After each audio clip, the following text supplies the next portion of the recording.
cérémonie. S'il vous plaît. OK.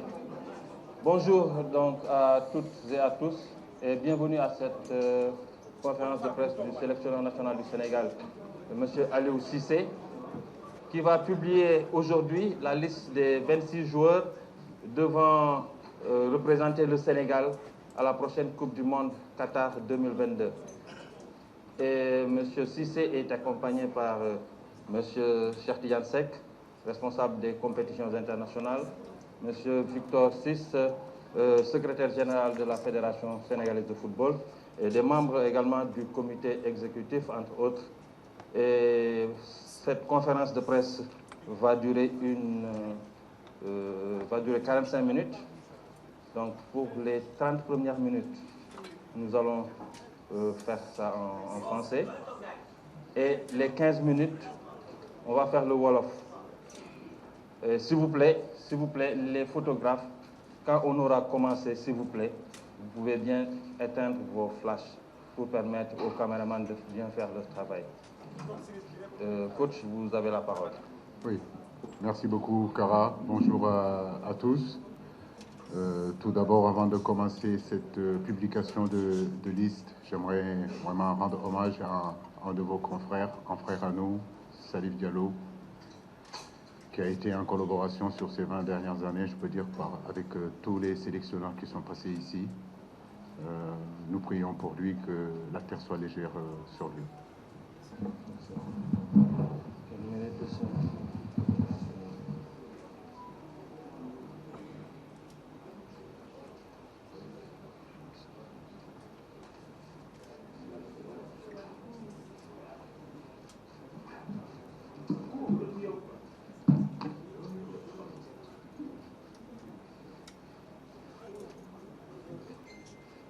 Ok, merci.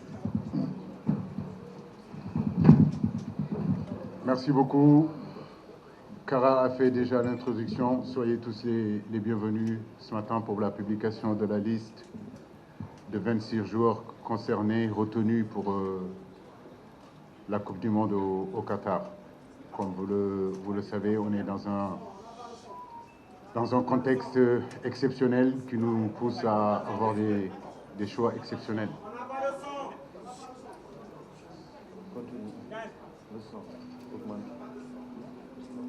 Bien évidemment, avec l'ambition de préserver la stabilité, s'il vous plaît.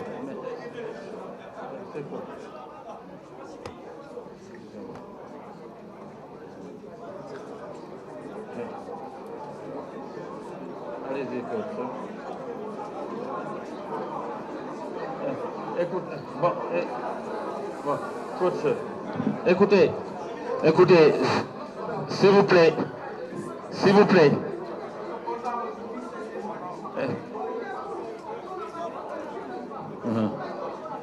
Ouais, voilà. Ouais. Donc, s'il vous plaît. Allez-y, coach. Ouais.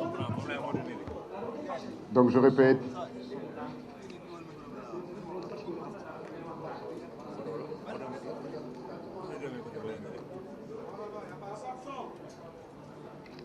Voilà, je disais que le contexte est difficile actuellement. C'est un contexte plutôt exceptionnel qui nous pousse à faire vraiment des choix exceptionnels, bien évidemment avec l'ambition de préserver la stabilité, les équilibres dans la progression de notre équipe. C'est dans ce sens-là que mon staff et moi-même avions choisi et pris quelques résolutions, des choix privilégiant constance et équilibre, visant chacun à améliorer la performance et l'évolution de l'équipe. Comme vous le savez tous, cette compétition se situe dans une période qui nous impose des adaptations stratégiques, avec une période de préparation, je dirais, quasi inexistante, où chaque équipe devra optimiser. Les 26 joueurs retenus correspondent à ces impératifs. J'ai choisi et souhaiter une équipe aguerrie et disposée à répondre aux enjeux, tels que soit l'adversaire, telle que soit la situation et le contexte, il nous faudra nous adapter et faire face. Certains dans ce groupe-là sont expérimentés, d'autres arrivent dans ce groupe, c'est des jeunes joueurs, mais tous restent des compétiteurs de haut niveau pouvant faire face à ces défis d'envergure. Nous avons acquis de l'expérience lors de l'édition 2018 et différentes CAN. Cela nous permet aujourd'hui de faire face à ces enjeux-là. À nous d'être ponctuels et surtout à nous d'être dignes aux espoirs des supporters sénégalais. Je vous donne la liste. Edouard Mendy, Alfred Gomis, Seni Dieng, Formose Mendy, Youssouf Sabali, Kalilou Koulibaly, Pape Abou Sissé, Cheikhou Kouyaté, Abdou Diallo,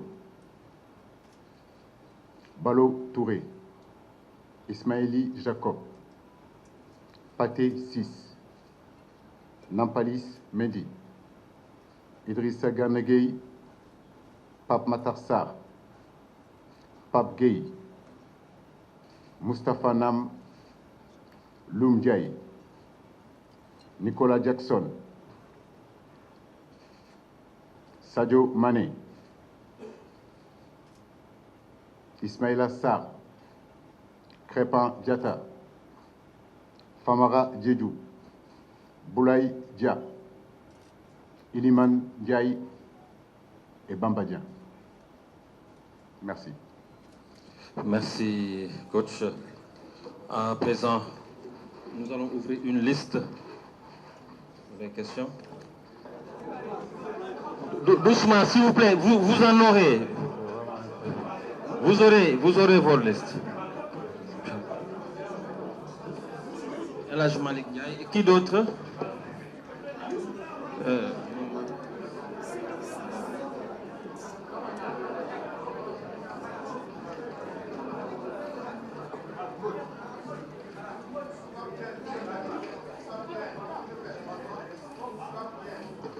C'est comment? De quel organe? Pardon? Pape Sarr.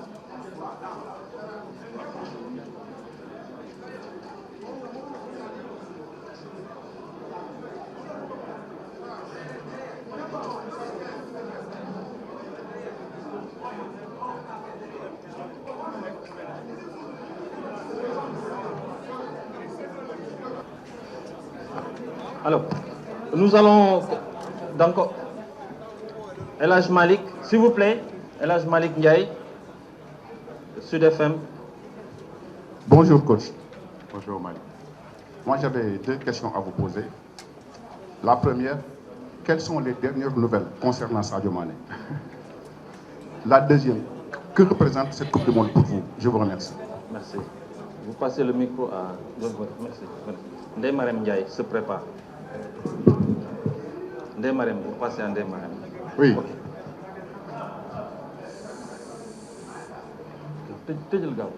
Fermez. Ok. Tournez, allez-y. Il est un peu difficile de répondre si on ne s'écoute pas. Essayons de nous écouter un petit peu. Ça fait, je pense que les questions, il y aura plus de questions et j'aurai le temps vraiment de pouvoir répondre à toutes vos questions. Mais de grâce, essayons de nous écouter un petit peu. La première question, Malick, c'est que représente cette Coupe du Monde? Les nouvelles de Sadio. Sadio Mané, on est en train de le suivre. On a envoyé, comme vous le savez, depuis hier ou avant-hier, le médecin de la Fédération sénégalaise de football. Hier, il a passé toute la journée à Munich. Après, il est parti en Autriche, toujours pour pousser les examens concernant la santé du garçon. Je crois que la bonne nouvelle aujourd'hui, c'est qu'il n'y a pas d'opération. Ça, déjà, c'est une très, très, très bonne nouvelle. Après, comme je vous le dis, on s'est donné la possibilité de se retrouver en réalité la semaine prochaine. Et ça va coïncider que la blessure de Sadio va toucher une semaine, peut-être 10 jours.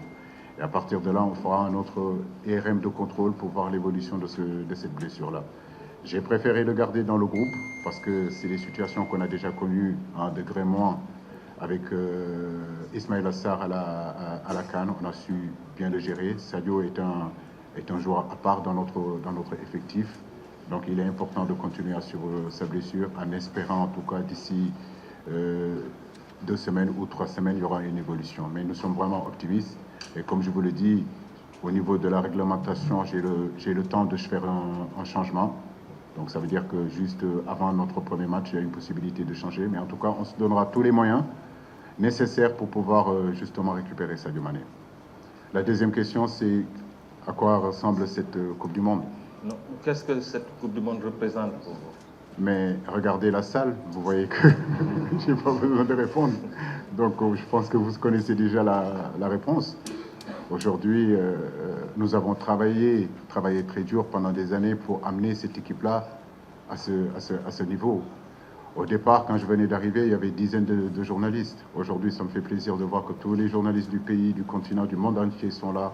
Ça, c'est un travail qu'on a mis en place. Donc, c'est une Coupe du Monde qui est très important, malgré, c'est vrai, les difficultés que nous vivons avec les blessures, les difficultés nous vivons avec les absences. Je crois que notre rêve, ça a toujours été d'amener le football du sénégalais, l'équipe nationale du Sénégal à ce niveau-là. Et nous y sommes, donc cette Coupe du Monde-là.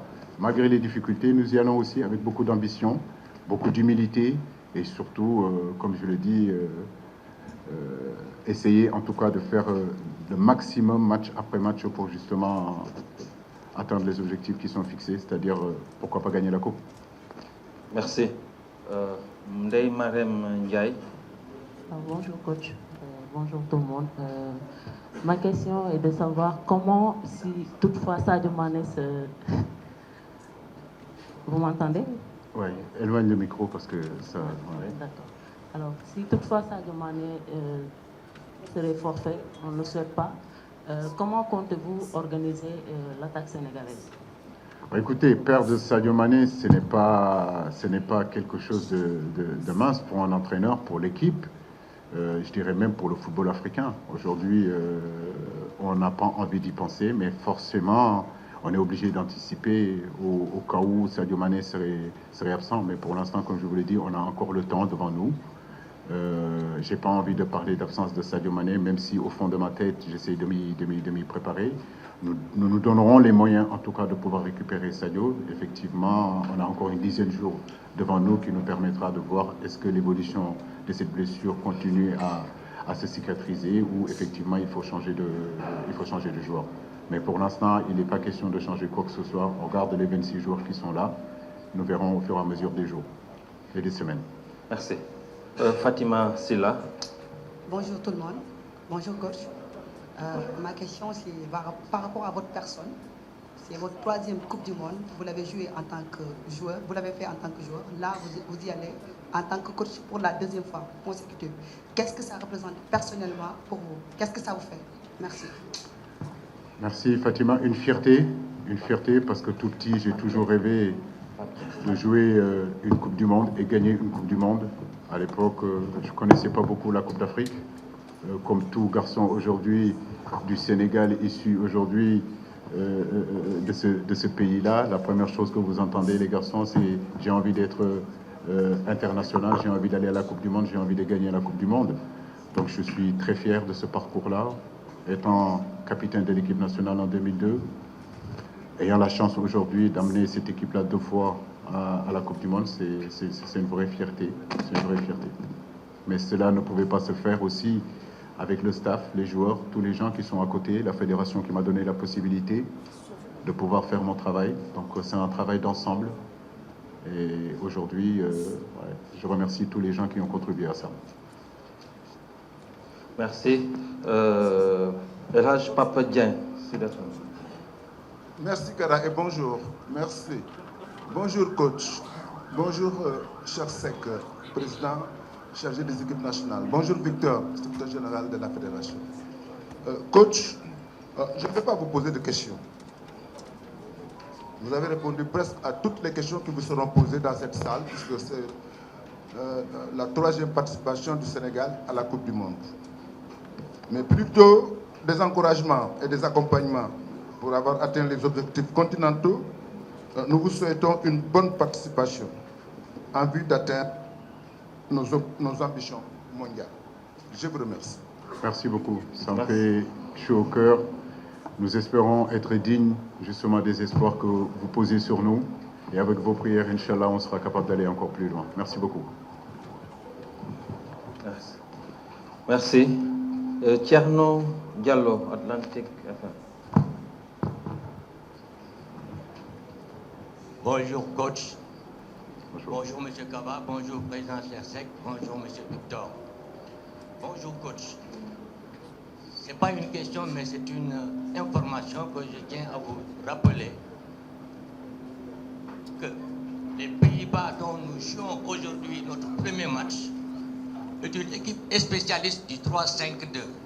Ils ont joué au moins 15 matchs, ils n'ont pas eu de défaite, ils ont eu 12 victoires et 3 matchs nuls. J'aimerais savoir où en êtes-vous pour pouvoir contrer ce système de jeu qui fait le bonheur des Hollandais. Vous rappelez, les Hollandais ont 75% de possession de balles avec ce système-là. Êtes-vous prêt maintenant à réaliser le vœu le plus cher des Sénégalais, c'est-à-dire de battre la Hollande avec une contradiction de leur système? La deuxième chose, c'est que je vous félicite et vous rappelle que vous êtes champion d'Afrique. Que le Sénégal ne rencontre pas 64 équipes, mais 7 équipes pour gagner la Coupe du Monde. Merci. Merci beaucoup. Merci beaucoup. Je crois que la Hollande n'est plus à présenter. Vous l'avez dit, c'est une grosse équipe, c'est une grande équipe. C'est une équipe, je dirais même qu'une équipe qui n'a pas de faille. Voilà, une équipe forte individuellement, une équipe forte collectivement. Il n'y a rien à dire là-dessus. Maintenant, nous sommes le Sénégal. Voilà, nous savons que quand on a un objectif et qu'on veut l'atteindre, il n'y a rien, absolument rien du tout qui peut nous empêcher de l'atteindre. C'est ce que je vous disais tout à l'heure. Je dirais que j'ai souhaité un groupe aguerri justement et disposé justement à répondre à ces défis d'envergure. Notre expérience, notre vécu aujourd'hui depuis pratiquement plusieurs années nous réconforte qu'on peut aussi tenir tête à des grandes équipes. Et comme je l'ai dit, je suis mieux placé pour le savoir. Et j'espère qu'on aura la même chance qu'on a eue en 2002. Voilà, quand on arrivait, on jouait contre le champion d'Europe, on jouait contre le champion du monde. Mais ça ne nous a pas empêché de faire un résultat. Donc c'est à ces garçons-là, à nous tous, de se rappeler les ingrédients qu'on a mis. Et ces ingrédients seront importants face, pour moi, une des très belles équipes de ce monde-là.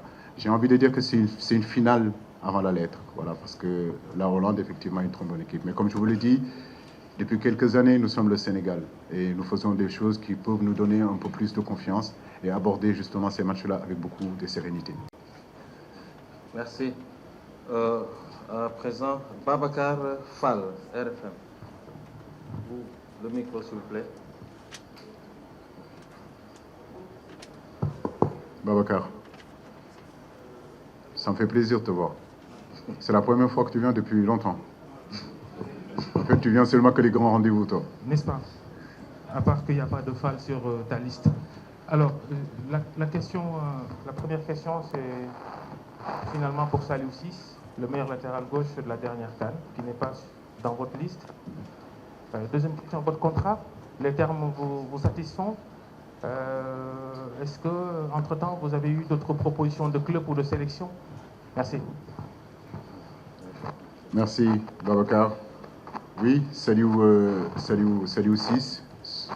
Depuis 7 ans que je suis là, j'ai des décisions douloureuses, des décisions difficiles que je dois prendre. Le cas de Saliou en fait partie. Mais vous savez, aujourd'hui, l'équipe nationale du Sénégal aussi a atteint un certain niveau qui fait que nous devons être très attentifs sur les critères de non-sélection.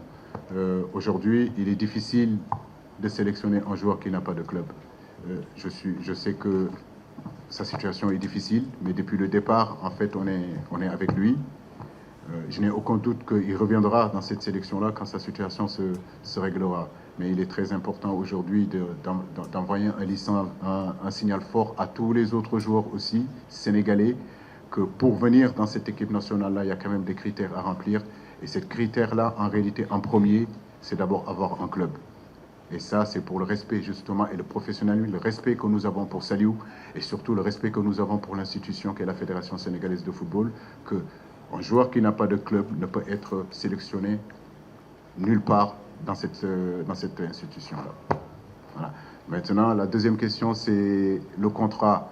Je pense que ma nature, elle n'est pas sur un contrat signé, mais c'est surtout sur la parole donnée et le coup de main qu'on se donne. Et je crois que c'est ça qui est important. Je crois qu'en contrat, vous avez des bons avocats, vous essayez de trouver toujours, vous pouvez toujours trouver des problèmes dans ce contrat-là. Mais je crois que la parole donnée et la main serrée, je crois que c'est surtout ça qui est important. Et j'ai senti vraiment les gens qui m'ont fait signer ce contrat-là, j'ai senti leur parole, j'ai senti aussi leur droiture et leur honnêteté. À partir de là, il n'y a pas à vérifier quoi que ce soit. Je pense que la parole donnée est beaucoup plus importante qu'un contrat signé. Oui, bien sûr, parce que quand vous êtes aujourd'hui sélectionneur, c'est comme joueur. Mais comme je l'ai dit, je suis très bien ici au Sénégal. Voilà, j'ai un travail à terminer et qu'il n'y ait pas de mélange.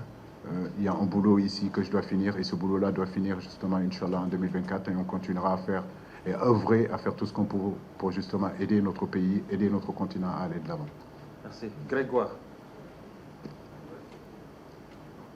Merci beaucoup, Kara. Donc, je commencerai par rejoindre le sélectionneur pour présenter nos condoléances à tous les journalistes de la mort de Paraguay. Donc,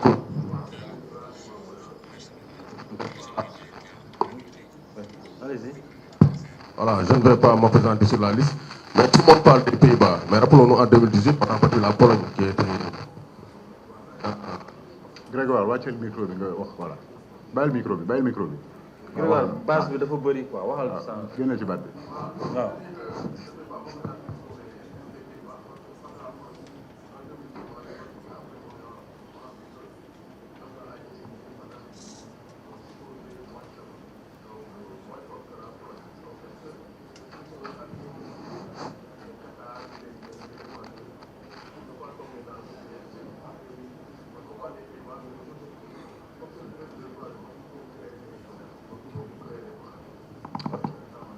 Oui, ça c'est sûr. Grégoire, vous savez, aujourd'hui, on est à la Coupe du Monde. Et la Coupe du Monde, en réalité, c'est les meilleurs joueurs au monde, les meilleurs techniciens au monde, les meilleures équipes au monde. On ne peut en aucun cas sous-estimer aucune équipe. Toutes les équipes qui sont venues ici, toutes les équipes qui sont là, c'est parce que tout simplement, ils ont bataillé dur pour être là, éliminer d'autres grosses écuries pour être là. Et puis, nous, on n'a pas non plus cette manque d'humilité, cette prétention de ne pas choisir, de ne pas respecter nos adversaires. Et ça, tu le sais, tu nous suis depuis des années. La meilleure façon dont nous devons préparer nos matchs, c'est ce qu'on va faire, que ce soit une grosse équipe, une soi-disant grosse équipe ou bien une petite équipe. Nous, tous les matchs sont importants. Mon staff et moi, les joueurs, tous, on est aujourd'hui prêt à respecter ces trois équipes-là. Mais comme je le dis, on ira là-bas sans complexe d'infériorité. Notre expérience, notre vécu aussi nous donne des armes à faire valoir. C'est à nous d'avoir confiance en nous. Mais crois-moi, que ce soit la Hollande, que ce soit le Qatar, que ce soit l'Équateur, c'est très compliqué à les manœuvrer, mais nous sommes le Sénégal et nous sommes capables aussi de passer. Merci. Soda Thiam. Bonjour coach et bonjour à tous. Coach, vous allez aborder cette Coupe du Monde Qatar 2022 avec 18 joueurs novices, c'est-à-dire 18 joueurs qui vont participer pour la première fois à une Coupe du Monde.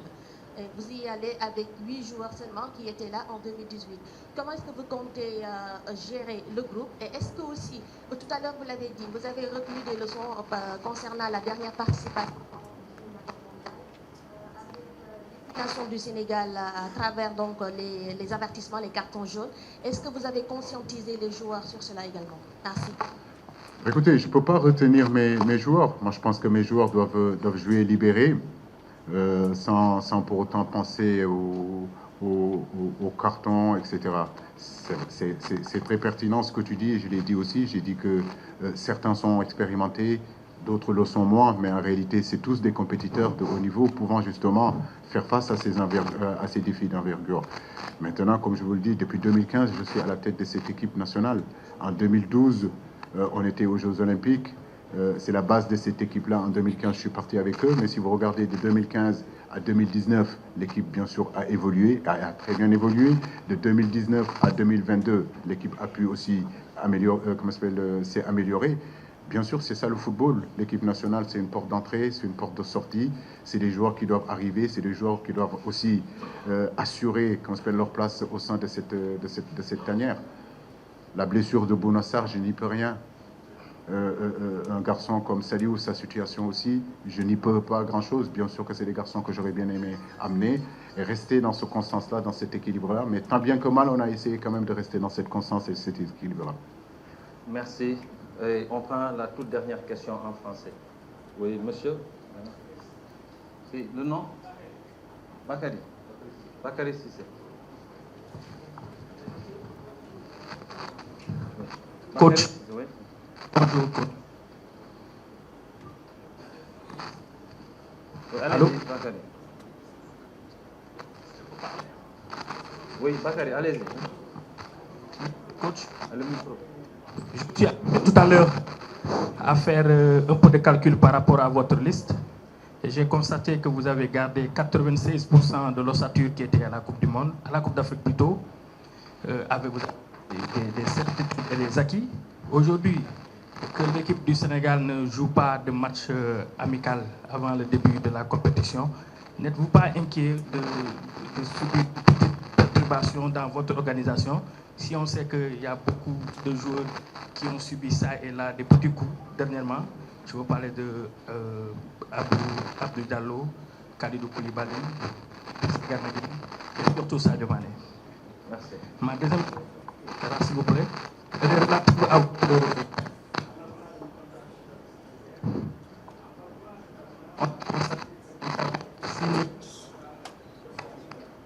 même que vous arrivez en quart de finale. Ne pouvez pas éviter cela ne constitue pas un piège qu'il fallait éviter si on sait que depuis 2015 jusqu'ici vous avez atteint tous vos objectifs. Merci. Écoutez, je prie Dieu de continuer à atteindre les objectifs. Il n'y a pas d'obstacle, Bakary. Moi, je suis un compétiteur de haut niveau. Souvent, je sors de mon confort. Je veux dire, aujourd'hui, il ne s'agit pas de signer un contrat avec des assurances de rester éternellement à la tête de l'équipe nationale du Sénégal. Un entraîneur, c'est des objectifs, bien sûr. Et ces objectifs-là, c'est les quarts de finale, c'est les demi-finales, c'est la finale, c'est gagner la coupe. Vous oubliez que je suis le seul entraîneur qu'on a assigné l'objectif d'aller gagner une coupe au monde, d'aller chercher une coupe. Donc, c'est mon quotidien. Donc, ça ne me cause aucun problème. Voilà, je suis quelqu'un d'ambitieux et je veux que mon équipe soit ambitieuse. Mais ce qui est important, au-delà de penser au quart de finale, c'est surtout prendre les matchs les uns après les autres. C'est ce qui est important. On a d'abord la Hollande, on a après le Qatar, après on a l'Équateur. Et à partir de là, écoutez, en huitième de finale, nous savons que ces genres de matchs-là, à élimination directe, on est capable de créer la surprise. Mais en réalité, le contrat, c'est comme ça. Je veux dire, le contrat, on ne peut pas le bouger. On ne peut pas aller à une Coupe du Monde sans objectif. On ne peut pas aller à une compétition sans objectif. C'est valable pour moi, c'est valable pour tous les 31 entraîneurs qui sont de l'autre côté. Donc ça, c'est zéro problème. Maintenant, concernant la blessure et les manques de matchs de préparation juste avant la compétition, c'est comme ça que je l'ai voulu avec mon staff. On n'a pas voulu mettre un match entre le 14 et le 24 parce qu'il y a vous avez vu les blessures qu'il y a, donc on ne va pas prendre le risque encore de nous mettre en danger en mettant un match à quelques jours de notre premier match. On a préféré vraiment garder